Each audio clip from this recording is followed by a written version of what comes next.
Batáty alias sladké zemiaky nechajte variť. Medzi tým na morčacie prsia nasypte trochu korenia, napríklad Montreal chicken. Panvici mäso môžete opražiť tak, aby vám chutilo. Občas môžete obrátiť, aby bolo dôkladne prepečené zo všetkých dvoch strán.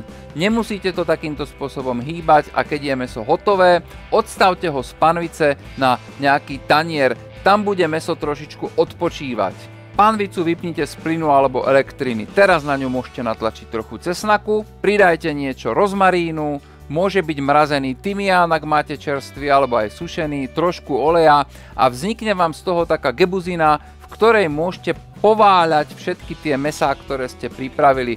Tým dostanú chuťovo ešte jednu vrstvu alebo ešte jeden rozmer. Ja viem, je to práca navyše, ale vydržte to. A nakoniec ešte niečo pre tých, ktorí máme radi chemickú prípravu jedál. Toto je šťava, ktorá keď sa skombinuje s výpekom z mäsa, dodá šťave oveľa lepšiu chuť. Vyrobili sme vlastne niečo ako demi-glace. Dali sme do toho sojovú smotanu. Hotové uvarené batáty môžete nakrájať, pripravte ich na tanier a z našej výbornej šťavy môžete pridať niečo na omáčanie. Tak a to sú výborné morčacie prsia s batátmi. Dobrú chuť!